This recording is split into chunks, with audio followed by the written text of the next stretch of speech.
تمہارے باپ کی بہنیں، میری بہن جب تم مجھے ماں کہتے ہو تو وہ تمہاری خالہ ہوئی، تمہارے باپ کی بہنیں جو تمہاری پھوپھی ہوئی، بھتیجے تم نے اپنی خالوں کو اور اپنی پھوپھیوں کو گرفتار کر لیا ہے۔ اگر تم مجھے ماں کہتے ہو تو میری گزارش ہے کہ ان کو چھوڑ دو۔ آپ نے فرمایا ماں رکو، تمہارا احسان ہے میرے اوپر، آپ کے حصے میں جتنے بھی قیدی آئے تھے، آپ کو جو ملے تھے اور قریش کو جتنے بھی قیدی ملے تھے، آپ نے اپنے اور اپنے خاندان کے حصے کے قیدیوں کو چھوڑ دیا۔ ماں یہ میرے حصے کے، میں نے ان کو چھوڑ دیا، اب یہ تھوڑا سا رک جاؤ۔ ظہر کی نماز کا وقت ہوا، آپ نے نماز کے بعد صحابہ سے کہا میں نے اس خاندان میں دودھ پیا ہے، یہ میری ماں ہے جس نے مجھے اپنی پستان کا دودھ پلایا ہے، ہمارے پاس جو قیدی ہیں وہ ان کی بہنیں ہیں، میری خالائیں ہیں، میری پھوپھیاں ہیں، میں نے اپنے حصے کے قیدی تو چھوڑ دیے۔ میرے ساتھیوں میرا مشورہ ہے کہ تمہارے حصے میں جو آئے تم بھی ان کو چھوڑ دو، میں تمہیں زبردستی نہیں کہوں گا، ہاں اگر تمہارا دل کرے اور میری بات ماننا گوارا ہو تو تم بھی چھوڑ دو۔ اس خاندان کے میرے اوپر بہت احسان ہے، احسان کا بدلہ میں احسان سے چکانا چاہتا ہوں۔ سارے صحابہ اٹھے اور انہوں نے بھی اپنے اپنے حصے کے قیدیوں کو چھوڑ دیا۔ یہ اس عورت کی بات مان رہے ہیں جو آپ کی سگی ماں نہیں ہے، اس عورت کی بات آپ مان رہے ہیں جو آپ کی سگی ماں نہیں ہے، جس نے آپ کو صرف دودھ پلایا ہے، پیدا نہیں کیا۔ سوچو اگر آپ کی وہ سگی ماں ہوتی تو آپ اس کا کتنا کہنا مانتے اور کتنی فرما برداری کرتے۔ ایک بیٹا ہونے کی حیثیت سے یہ کردار۔ سپول والو لیٹسٹ تقریر ہے، پوری زندگی میں یہ تقریر آج تک اس انداز کی نہیں جو آج میں نے آپ کے سامنے اس انداز سے ہم نے رکھ دی ہے۔ بیٹا ہونے کی حیثیت سے یہ کردار ہے آپ کا۔ اپنی سگی ماں کے لیے سنیں گے، سگی ماں کے لیے کیا، 6 سال کی عمر میں تو چھوڑ کے چلی گئی، 40 سال کے بعد آپ نبی بن گئے، رسول ہوئے، پیغمبر ہوئے، ایک دن اپنی ماں کی قبر پہ پہنچ گئے۔ سوچئے 6 سال کے بعد اب نبی اور رسول بن گئے، کتنے لمبا عرصہ۔ نبی اور رسول بننے کے بعد بھی اپنی ماں کو بھولے نہیں، قبر پہ پہنچ گئے۔ مسلم شریف پڑھیے، کتاب الجنائز دیکھیے، زار النبی صلی اللہ علیہ وسلم قبر امہ، اللہ کے رسول نے اپنے ماں کی قبر کی زیارت کی۔ فبکا وابکا من حولہ، اس منظر کو دیکھیے، آپ اپنے ماں کی قبر پر جب پہنچے تو اپنے ماں کی قبر کو دیکھ کر رونے لگے، اور حدیث کے الفاظ دیکھو، اتنا روئے اتنا روئے اتنا روئے ماں کی قبر پر، کہ ماں کی قبر پر روتے ہوئے ایسا روئے کہ آپ کو جن صحابہ نے روتے ہوئے دیکھا تو وہ بھی رو پڑے، ان کی آنکھوں میں بھی آنسو آ گئے۔ فبکا وابکا من حولہ، آپ کے ارد گرد جتنے صحابہ تھے وہ سب رو پڑے، ان کی آنکھوں میں بھی آنسو آ گئے، آنسوؤں کے قطرے زمین پر گرنے لگے۔ اور اس کے بعد دیکھیے منظر، اللہ کے نبی صلی اللہ علیہ وسلم نے جب صحابہ کو بھی روتے ہوئے دیکھا اسی قبر کے پاس، تو آپ نے اللہ سے گزارش کی، آپ نے فرمایا استاذنت ربی ان استغفر لہا فی ان استغفر لہا، اللہ کے نبی فرماتے ہیں کہ میں نے اپنے رب سے اجازت مانگی، استاذنت ربی فی ان استغفر لہا، میں نے اپنے رب سے اجازت مانگی، اے اللہ مجھے اس بات کی اجازت دے کہ میں اپنے ماں کی قبر پر کھڑا ہوں اور اپنے ماں کے لیے مغفرت کی دعا کروں، اپنے ماں کی بخشش کی دعا کروں، اپنے ماں کے لیے رحم و کرم کی دعا کروں، اے اللہ تو مجھے اس بات کی اجازت دے دے کہ میں اپنے ماں کے لیے مغفرت کی دعا کر سکوں۔ اللہ کے نبی کہتے جب میں نے اللہ سے اپنے ماں کی مغفرت کی دعا کی اجازت مانگی، فلم یوزن لی، تو اللہ کی طرف سے مجھے میری ماں کی مغفرت کی دعا کرنے کی اجازت مجھے نہیں ملی۔ رسول کو بھی اختیار نہیں ہے، کہہ رہے اللہ مجھے اجازت دے کہ میں اپنے ماں کے لیے دعا کروں کہ اللہ اس کو بخش دے، اللہ اس کو جنت دے، اللہ میری ماں، اجازت نہیں ملی، مغفرت کی دعا نہیں کر سکتے ہو۔ کیوں؟ کیونکہ حالت کفر میں مری ہے، اور میں کسی کو بھی کفر اور شرک کی حالت میں مرنے والے کو بخش نہیں سکتا، بخشش نہیں ہے اس کی، چاہے وہ رسول کی ہی ماں کیوں نہ ہو، چاہے وہ رسول کا چچا ابو طالب ہی کیوں نہ ہو، اور جو دعا کرے گا اللہ نے کہا ہے محمد اپنے چچا کے لیے بھی اگر 70 مرتبہ بھی دعا کرو گے تب بھی میں تمہاری دعا کو قبول نہیں کروں گا بغیر کلمے کے مرا ہے۔ قبر چومنے اور چاڑنے والوں کے لیے دعائیں کرنا، چادریں چڑھانے والوں کے لیے دعائیں کرنا، شب برات کے دن پختہ قبروں پہ جا کے اگر بتیاں اور لالٹینیں چلا کر ان کے لیے دعائیں کرنے والوں، سوچو محمد رسول اللہ کو اپنی ماں کی قبر پر مغفرت کی دعا کرنے کی اجازت نہیں ملی، تم ان سے بھی زیادہ بڑھ گئے ہو، تمہاری دعا قبول ہوگی؟ سوچئے جب اللہ نے محمد رسول اللہ کو اپنے ماں کی قبر پر مغفرت کی دعا کرنے کی اجازت نہیں ملی تو اللہ کے نبی نے کہا استاذنتہ ان ازور قبرہا، اے اللہ پھر مجھے اجازت دے کہ میں اپنے ماں کی قبر کی زیارت کر لیا کروں، کبھی کبھی آؤں اور ماں کی قبر کو دیکھ کر چلا جایا کروں، اپنے ماں کی قبر کو دیکھنے کی اجازت دے دے، میں اپنے ماں کی قبر کو کبھی کبھی آ کر اس کو دیکھ کر چلا جایا کروں۔ تو اللہ تعالیٰ نے آپ کو اس بات کی اجازت دے دی، قبر دیکھنے میں اپنی ماں کو یاد کرنے میں کوئی حرج نہیں، آؤ قبر دیکھ کر چلے جاؤ، رونا بھی ہو تو رو لو چلے جاؤ، یہ غم و فطرتی غم کے آنسو ہیں ٹھیک ہے چلے جاؤ، لیکن مغفرت کی دعا مت کرنا۔ جب اللہ کے نبی کو قبر کی زیارت کرنے کی اجازت مل گئی تو آپ نے مسلمانوں سے کہا، صحابہ سے فرمایا فزوروا القبور فانها تذکرکم الموت، میرے صحابیوں تم بھی قبروں کی زیارت کیا کرو کیونکہ قبروں کی زیارت کرنے سے موت یاد آتی ہے، وہ قبر پہ جاؤ گے تو وہ قبر تمہیں اپنی موت یاد دلائے گی، قبروں پر جاؤ قبر تمہیں اپنی موت یاد دلائے گی کہ ایک دن ہمیں بھی اس جگہ پہ آنا ہے۔ یہ ماں ہونے کی حیثیت سے یہ کردار تھا، بیٹا ہونے کی حیثیت سے کہ اپنے ماں کی قبر کی زیارت کرتے۔ بتاؤ کتنی بار جاتے ہو اپنے باپ اور اپنی ماں کی قبر پر؟ کیا وہ دعا یاد ہے؟ کیا آپ اپنے باپ کی قبر پر جا کر یہ دعا پڑھ سکتے ہو؟ اللہم اغفر لہ وارحمہ وعافہ واعف عنہ واکرم نزلہ ووسع مدخلہ۔ کیا آپ ہیں اپنے باپ کی قبر پر جا کر یہ دعا پڑھ سکتے ہو اور اپنے باپ کے لیے دعائیں بس اللہ میرے باپ کو بخش دے، اللہ میرے باپ کو جنت دے دے؟ یہ تو وہ دعا ہے جو تم اپنے الفاظ میں مانگتے ہو، اللہ کے رسول نے میت کی دعا کو اپنے الفاظ میں بتایا ہے کہ یہ دعا مانگو جو میں سکھا رہا ہوں، مانگتے وہ دعا؟ کتنے لوگوں کو یاد ہے؟ ابھی کھڑا کر کے پوچھ لوں تو ابھی کہیں گے بس میں ہی ملا تھا کھڑا کرنے کے لیے اور کسی پہ نظر نہیں گئی مولانا صاحب آپ کی، پورے بھرے مجمع میں مجھے ہی کو ذلیل کرنا تھا۔ اس کو یہ قبر یاد کون ہے جو یہ دعا کرے؟ اپنے باپ کی قبر پر جائیے اور دعا کیا کیجئے، اللہم ان کان محسنا فزد فی حسناتی، اے اللہ اگر میرا باپ نیک تھا تو اس کی نیکیوں میں اضافہ فرما، وَإِن كَانَ مُسِيئًا فَتَجَاوَزْ عَنْ سَيِّئَاتِهِ، اے اللہ اگر میرا باپ برا تھا، میری ماں بری تھی، میرا بھائی برا تھا، میری بہن بری تھی تو اللہ تو اس کی خطاؤں کو معاف فرما دے، اس کو درگزر فرما دے۔ ہیں یہ دعائیں یاد آپ کو؟ 25 سالوں سے تقریریں کر رہا ہوں، کھڑا کر کے پوچھو تو ابھی نماز بھی یاد نہیں ہوگی صحیح سے، جنازے کی دعا بھی صحیح سے یاد نہیں ہوگی۔ یہ ہے 25 سال کی تقریروں کا رزلٹ۔ یہ اللہ اپنی ماں کے لیے دعا کر رہے ہیں، اجازت نہیں ملی کیونکہ حالت کفر و شرک میں۔ اب مت پوچھنا مولانا صاحب میرا باپ چادر چڑھاتا تھا، بیٹا بیٹی مانگتا تھا، قبر پہ جاتا تھا، یہ کرتا تھا وہ کرتا تھا، اس کے سامنے جھکتا تھا، باپ مر گیا کیا میں اپنے باپ کے لیے دعائیں مغفرت کر سکتا ہوں؟ اب مت پوچھنا، جو میں نے حدیث پڑھ دی اسی میں جواب موجود ہے، اسی میں جواب موجود ہے۔ یہ اس نبی کی زبان سے نکل رہا۔ پوچھنے والے نے پوچھا اللہ کے رسول میری ماں بھی زندہ ہے، میرا باپ بھی زندہ ہے، حسن سلوک کا سب سے زیادہ مستحق کون ہے؟ ماں کے ساتھ زیادہ اچھا سلوک کروں یا باپ کے ساتھ؟ آپ نے کہا تیری ماں۔ پوچھنے والے نے پھر پوچھا اللہ کے نبی اس کے بعد؟ آپ نے کہا تیری ماں۔ کہا اللہ کے نبی اس کے بعد؟ آپ نے کہا تیری ماں۔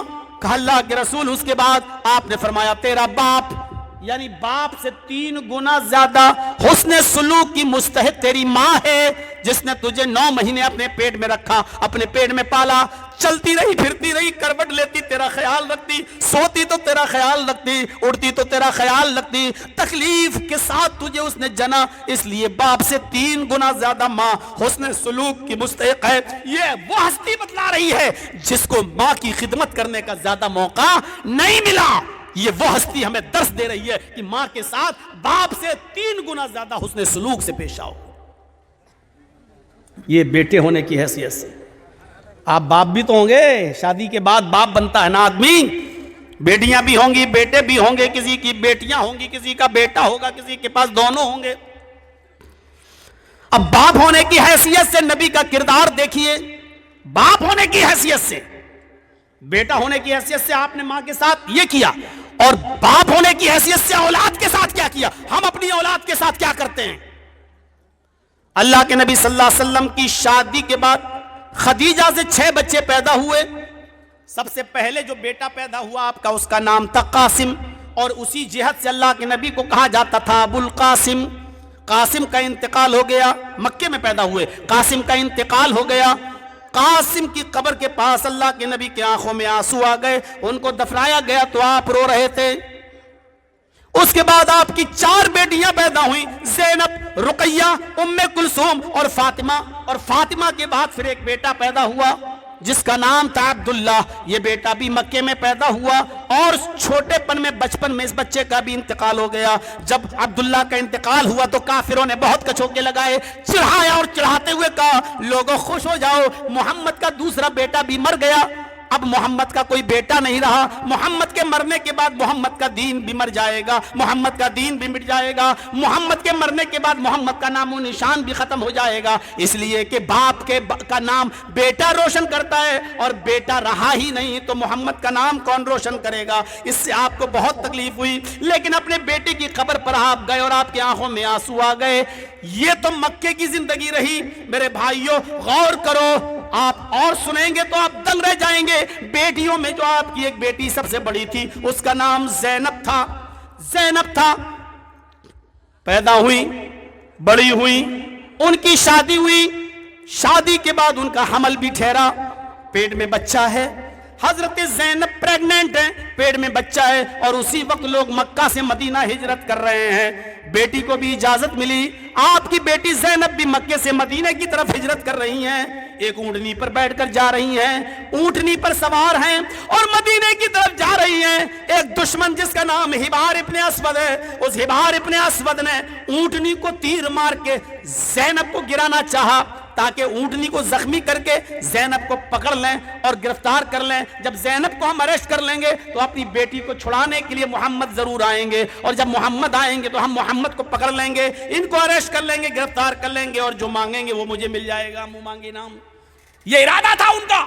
لہٰذا انہوں نے اونٹنی کو تیر مارا حبار ابن اسود نے, لیکن تیر نشانے سے چوک جاتا ہے, نشانہ خطا کر جاتا ہے, اور تیر بجائے اونٹنی کو لگنے کے حضرت زینب کے پیٹ میں لگتا ہے. حضرت زینب کا پیٹ پھٹ جاتا ہے, بچہ زمین کے اوپر گر جاتا ہے. سہارا دیا گیا, تسلی دی گئی, اور اسی حال میں حضرت زینب کو اونٹ پر سوار کر کے مدینہ لایا گیا. جب ہوش آیا اور زینب کو پتا چلا کہ میرے پیٹ میں جو بچہ تھا وہ گر گیا, حمل ساقط ہو گیا, تو وہ اس صدمے کو برداشت نہ کر سکی, اور حضرت زینب کا بھی انتقال ہو جاتا ہے. اسی صدمے کو لے کر حضرت زینب بھی انتقال کر جاتی ہے. اللہ کے نبی کو پتا چلتا ہے کہ میری بیٹی زینب کا انتقال ہو گیا ہے. آپ آئے, اور جب آپ کو دفن کیا جا رہا تھا, حضرت زینب کو مٹی دی جا رہی تھی, اس وقت اللہ کے نبی کی آنکھوں میں آنسو تھے, آپ رو رہے تھے. جب مٹی دے دی گئی تب بھی آپ کی آنکھوں میں آنسو ہیں.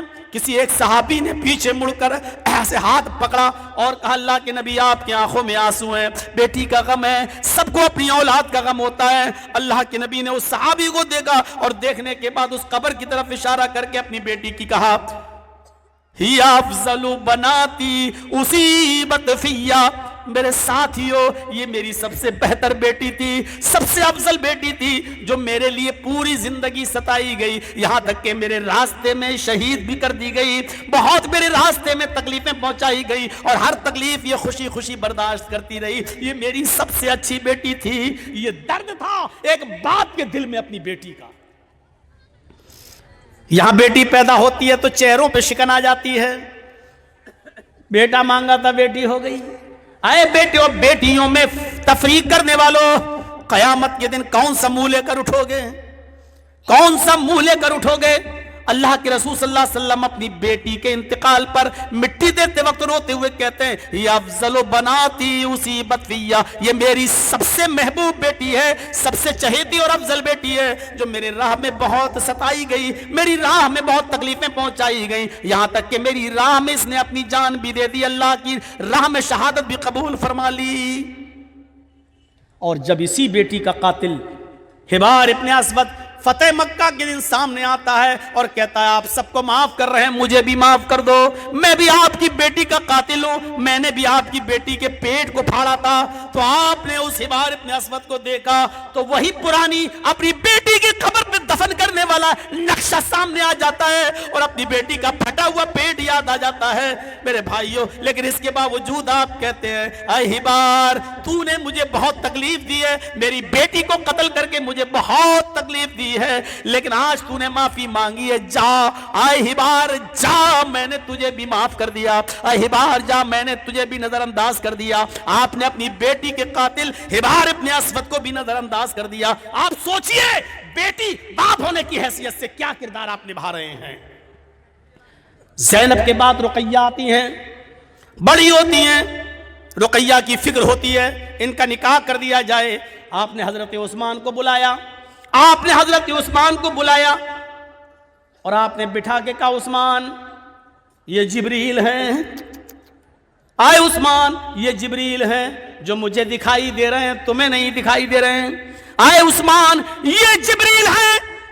حضرت عثمان نے کہا اچھا کیا حکم ہے، کیا بتا رہے ہیں، کیا فرما رہے ہیں، اللہ کی طرف سے کیا پیغام لے کے آئے؟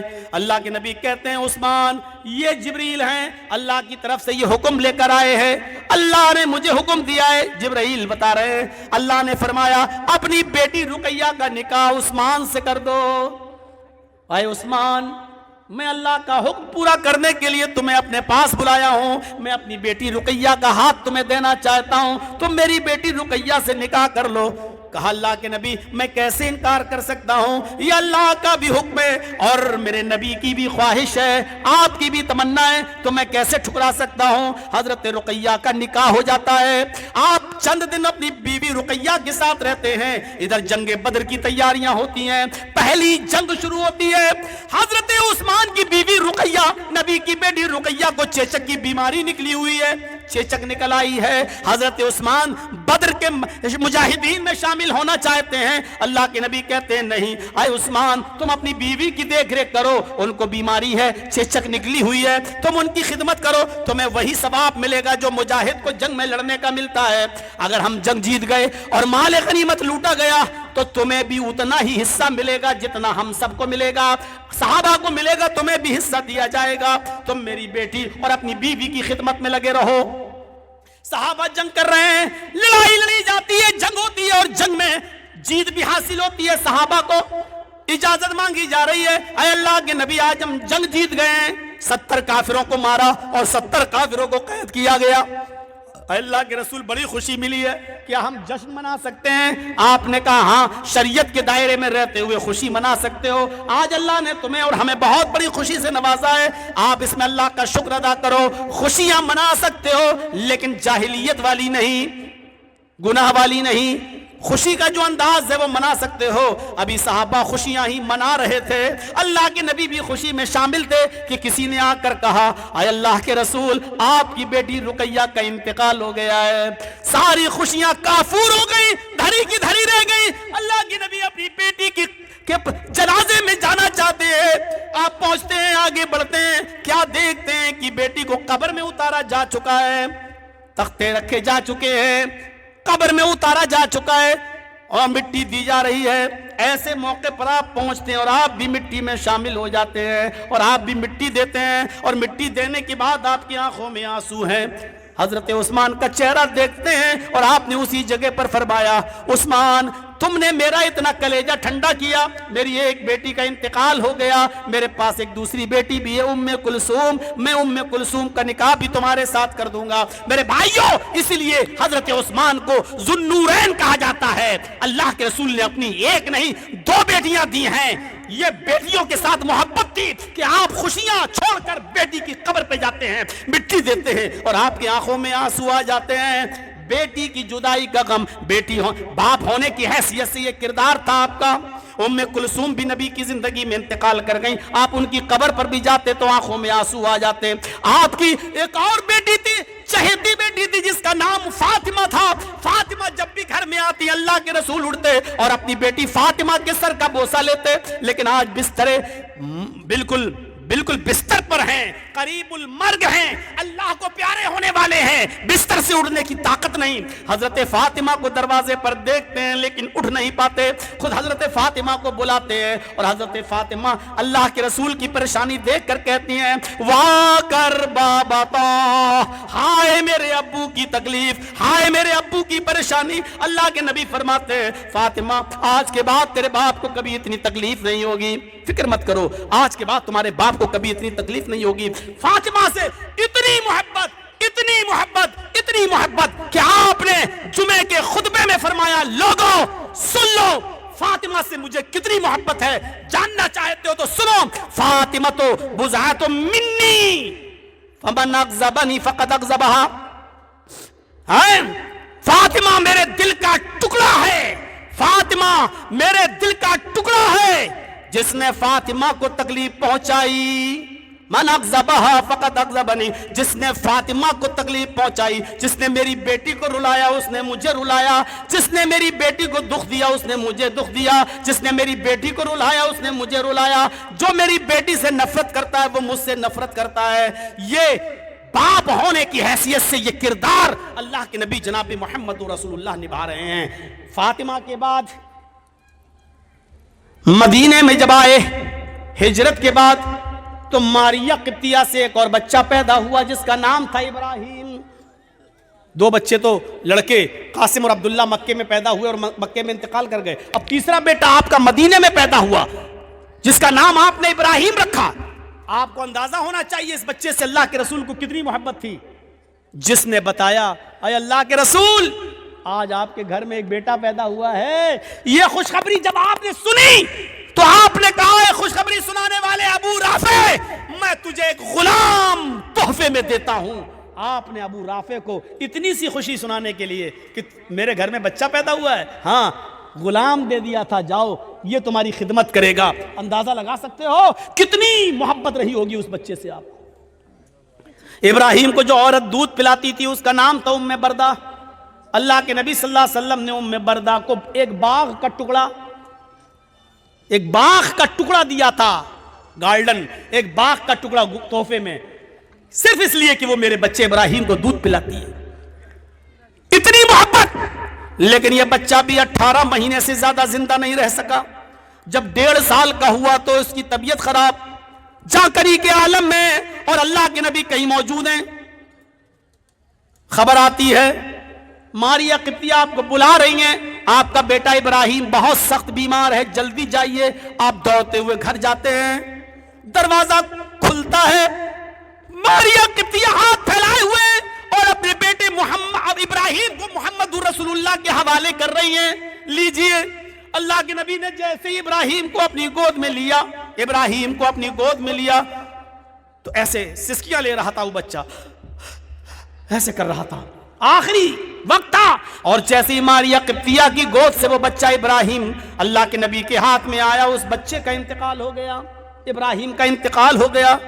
آپ نے اس بچے کو ماریہ قبطیہ کے بستر پر رکھ دیا، لٹا دیا، آپ کی آنکھوں میں آنسو آ گئے، اور انہی آنسوؤں کی دھارا جو بہ رہی تھی، اسی بہتے ہوئے آنسوؤں میں آپ نے اس بچے کے سینے پر یا سر پہ ہاتھ رکھ کے کہا، ان العین تدمع والقلب يحزن، ان العین تدمع والقلب يحزن ولا نقول الا ما يرضى ربنا۔ بیٹے تیری جدائی سے تیرے باپ کی آنکھوں میں آنسو آ گئے، بیٹے تیری جدائی سے میرا دل غمگین ہے، لیکن اللہ کی قسمت پر، اپنی قسمت پر اللہ کی طرف سے جو ملی ہے اس پر میں راضی ہوں۔ اپنی زبان سے ایسی باتیں نہیں بولوں گا جس سے میرا رب ناراض ہو جائے، جس سے میرا پروردگار ناراض ہو جائے۔ ہاں تیری جدائی سے مجھے تکلیف ضرور پہنچی ہے۔ میرے بھائیوں غور کرو، اس کے بعد ماریا ہاتھ پکڑے ہوئے، میرا بیٹا اللہ کے نبی، میرا بیٹا، میرے سرتاج، میرا بیٹا اس دنیا سے چلا گیا۔ اللہ کے نبی اپنے بیٹے ابراہیم کے سینے پر ہاتھ رکھ کر کہتے ہیں انی لا اغنی عنک من اللہ شیئا، اللہ میں اللہ کے فیصلے پر میں راضی ہوں۔ انی لا اغنی عنک من اللہ شیئا، میں کوئی کام نہیں آ سکتا، یعنی میں اپنے بچے کو زندگی نہیں دے سکتا، موت و زندگی کا مالک تو اللہ ہے۔ اس موقع پر توحید کا سبق بھی دے رہے ہیں، توحید کا سبق بھی دے رہے ہیں کہ زندگی دینا بھی اللہ کے اختیار میں اور زندگی چھیننا بھی اللہ کے اختیار میں ہے۔ ماریا میرے بیٹے کو اللہ نے لے لیا، میں بے نیاز ہوں، میں کچھ نہیں کر، اللہم کیا کہا، انی اغنی من اللہ شیئا لا اغنی، میں کوئی کام نہیں آ سکتا، میں کچھ نہیں کر سکتا اس میں، نہ میں اپنے بیٹے کو زندگی دے سکتا ہوں نہ موت، یہ دونوں کام تو اللہ کے اختیار میں ہیں، میرے بس میں کچھ نہیں ہے۔ یہ توحید کا سبق بھی دے رہے ہیں۔ باپ ہونے کی حیثیت سے یہ کردار تھا، یہ تو اپنی اولادیں تھیں، اپنی اولادیں۔ لوگ تو اپنے بیٹے اور بیٹیوں کی اولادوں سے بھی محبت کرتے ہیں، کرنے والے۔ آپ دادا بن گئے پوتے سے محبت، آپ نانا بن گئے نواسے سے محبت۔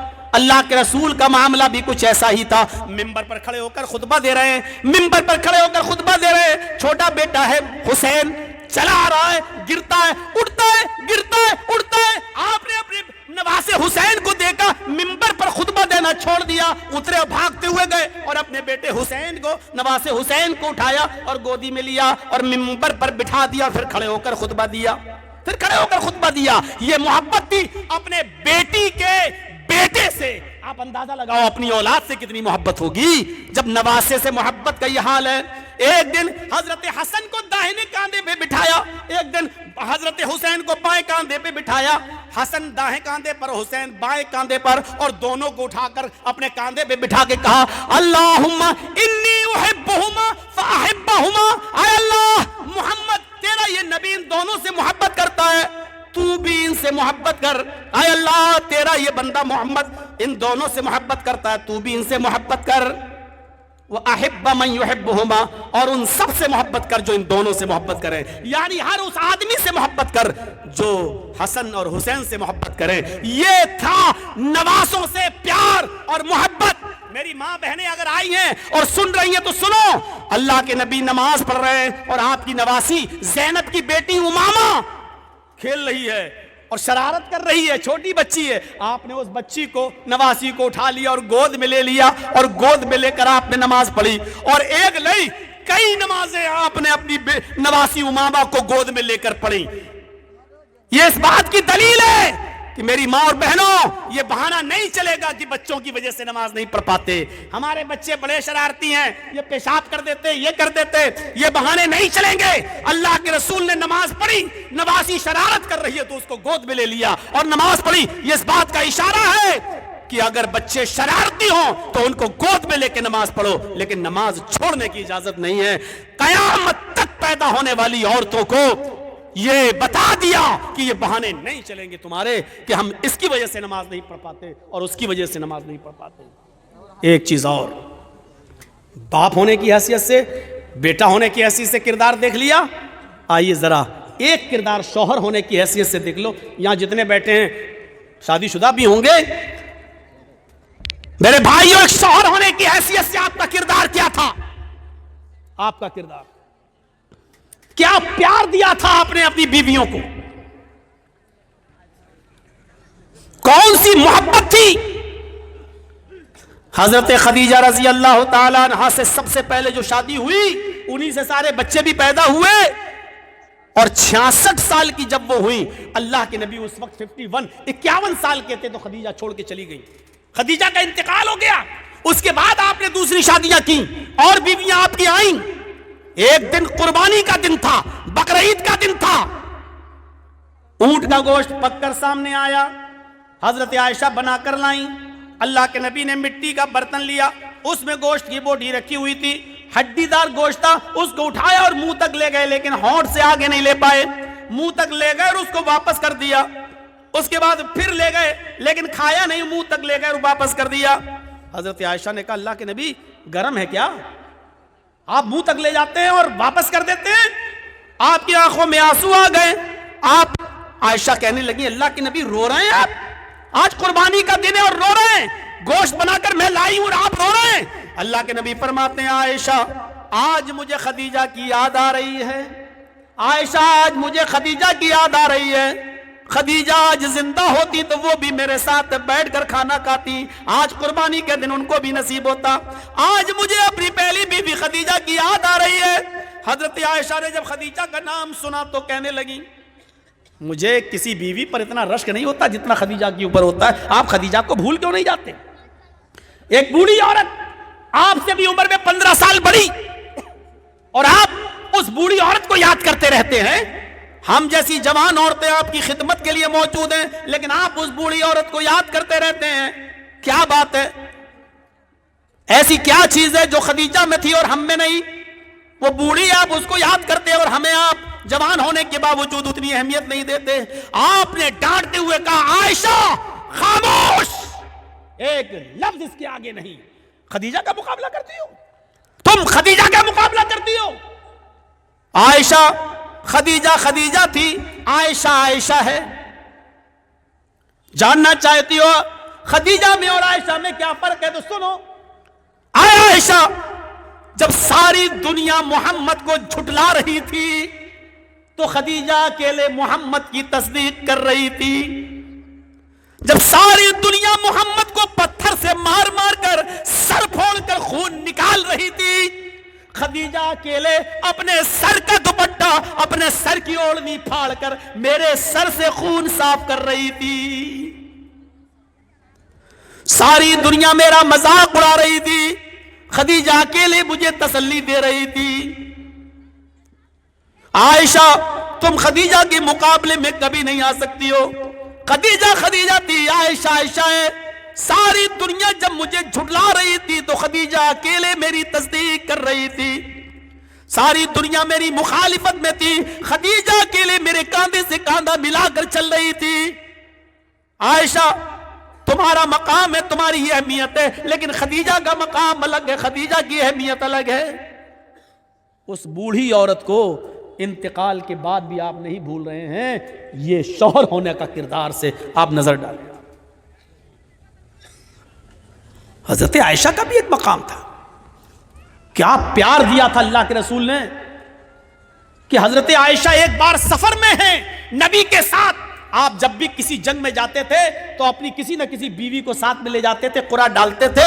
ایک مرتبہ 2 بیویوں کو ساتھ میں لے گئے اور قرعے میں 2 بیویوں کا نام کون آیا؟ ایک عائشہ اور دوسرا حفصہ. آپ دونوں بیویوں کو لے کے جا رہے ہیں. پھر پرچی ڈالی کہ کس کے اونٹ پر ہم بیٹھ کر جائیں گے. بیویاں تو دونوں جائیں گی لیکن کس کے اونٹ پر بیٹھیں گے؟ اس قرعے میں عائشہ کا نام آیا. اللہ کے رسول عائشہ کے اونٹ پر بیٹھے, ساتھ میں دوسرے اونٹ پر حفصہ بھی ہیں اور جا رہے ہیں. سفر ہے, تھک گیا اونٹ تو اس کو سستانے کے لیے رک گئے, خیمہ ڈال دیا کہ تھوڑا سا ان اونٹوں کو سستا لینے دو, اپنی اپنی ضروریات سے صحابہ فارغ ہو جائیں. سب ادھر ادھر ہو گئے, اللہ کے نبی بھی ادھر ادھر چلے گئے. ادھر حضرت حفصہ حضرت عائشہ کے پاس آئیں اور آ کر کہنے لگی عائشہ تمہارا اونٹ کچھ کمزور ہے اور میرا اونٹ اچھا ہے.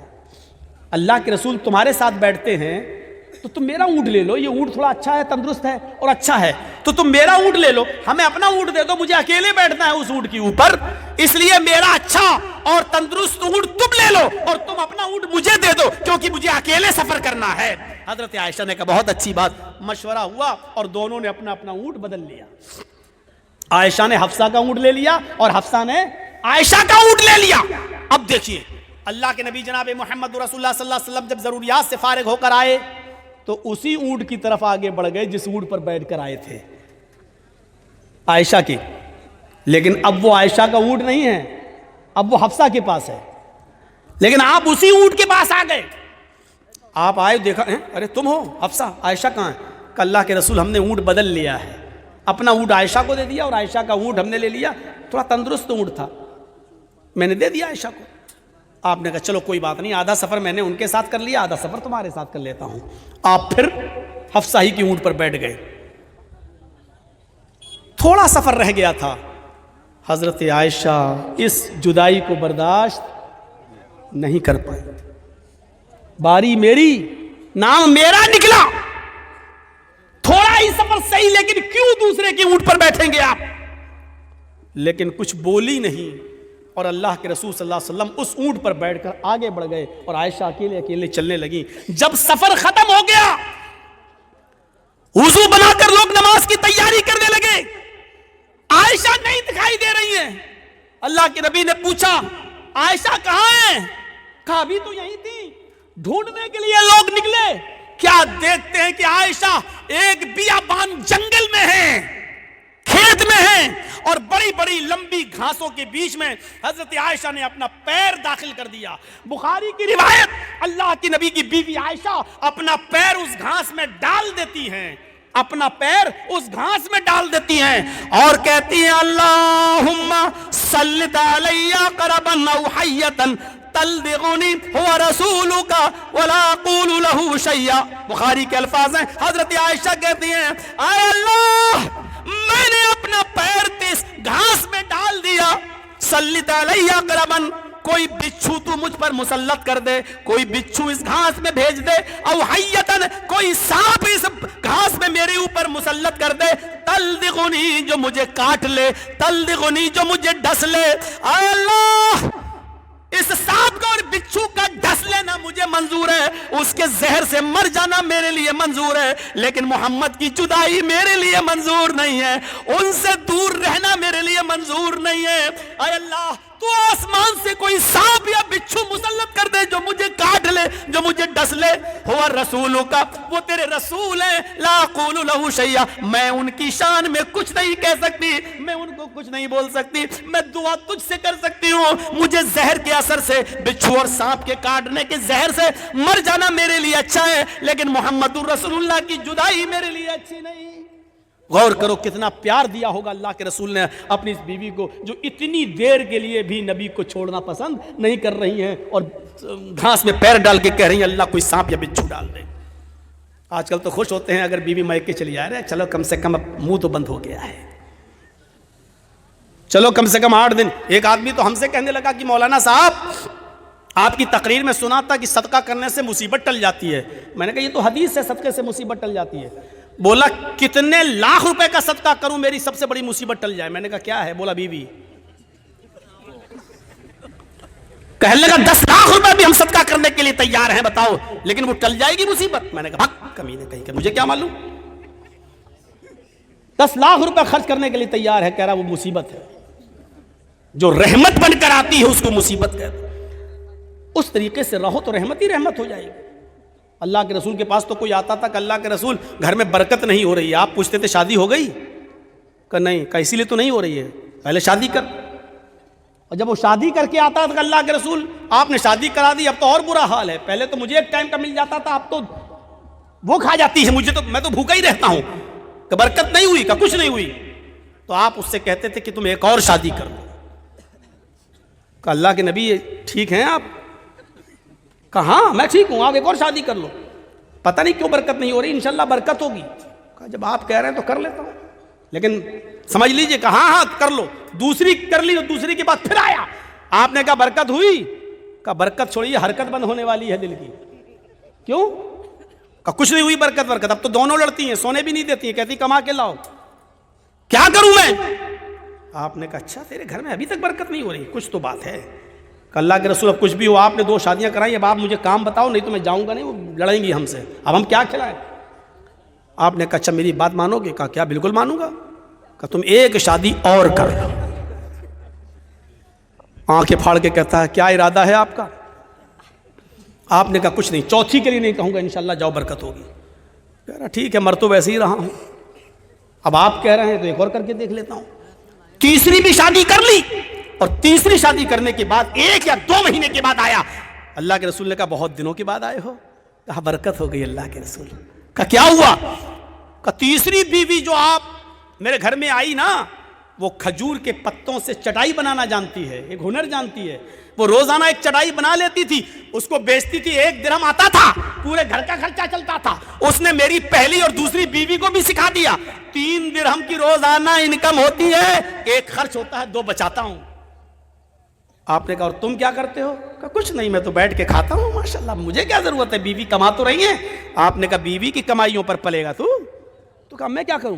کہا تو بھی یہ کام سیکھ لے. اگر کبھی تیری بیویوں نے طلاق لے لی یا جدا ہو گئیں، چھوڑ کے چلی گئیں، تو کم سے کم تو اپنا پیٹ تو بھر لے گا، اپنا گزر بسر تو کر لے گا، یہ ہنر تو سیکھ لے گا. کہا کام تو بتایا لیکن 3 شادیاں کرانے کے بعد ہے. کام تو بتا رہے ہیں آپ لیکن 3 شادیوں کے بعد. تو بیویاں تو برکت لے کے آتی ہیں، ہمارے یہاں برکتیں کیوں نہیں ہوتی ہیں؟ کیونکہ جہیز کی ڈیمانڈ نے اس برکت کو چاٹ لیا ہے. موٹر سائیکل، لاکھوں روپیہ. پھر وہی باتیں ہم کریں گے، وہ ڈاکو اور چور والی جو آپ کو پسند نہیں آئیں گے، انٹرنیشنل بھکاری والی جو آپ کو پسند نہیں آئیں گے. کیا مانگنے کا انداز دیکھو. میرا بیٹا 10 لاکھ کی دکان پہ بیٹھتا ہے تو ایک گاڑی نہیں دے سکتا، 1 لاکھ روپے کی ایک گاڑی نہیں دے سکتا. ارے تیری بیٹی کے لیے تو کمائے گا کھلائے گا. بھیک مانگنے کی سٹائل دیکھو. دروازے پر جب کوئی بھکاری آئے، لنگڑا لولا پاہج، ہاتھ پیر کٹا ہوا، اور کہے اللہ کے نام پہ دے دو تو اچھا لگتا ہے 5 10 50 روپے دینے میں. اللہ کے نام پہ مانگ رہا ہے. یہ بے غیرت اپنے بیٹے کے نام پہ مانگ رہا ہے. موٹر سائیکل دے دو، کار دے دو، 4 چکا دے دو. ان دونوں میں انٹرنیشنل بھکاری وہ ہے جو اپنی اولاد کے نام پہ، اپنے بیٹے کے نام پہ مانگ رہا ہے. یہ انٹرنیشنل بھکاری ہے. میرے بھائیوں 1:30 بج گیا ہے. میں 1.5 گھنٹے سے زیادہ کہیں نہیں بولتا ہوں، کہیں نہیں. لیکن آپ کے ہاں بہت دنوں کے بعد آیا، اس لیے میں نے 2 گھنٹہ آپ کے سامنے اپنی باتیں رکھ دی. 1 گھنٹہ 50 منٹ. مجھے امید ہے کہ انشاءاللہ آج کی تقریر آپ کے بچوں پر اثر ڈالے گی. آپ بحیثیت بیٹا اپنا کردار نبھائیں گے، بحیثیت باپ اپنا کردار نبھائیں گے، بحیثیت شوہر اپنا کردار نبھائیں گے، اور ایک اچھا بیٹا، ایک اچھا باپ، ایک اچھا شوہر بنیں گے. ہم اللہ سے دعا کرتے ہیں کہ الہ العالمین ہماری خطاؤں کو معاف فرما دے، اور جب تک تو ہمیں زندہ رکھ، اسلام پہ زندہ رکھنا، اور جب ہمارا خاتمہ ہو تو ایمان پر خاتمہ فرمانا. حضرات آپ سے گزارش ہے کہ جانے سے پہلے میں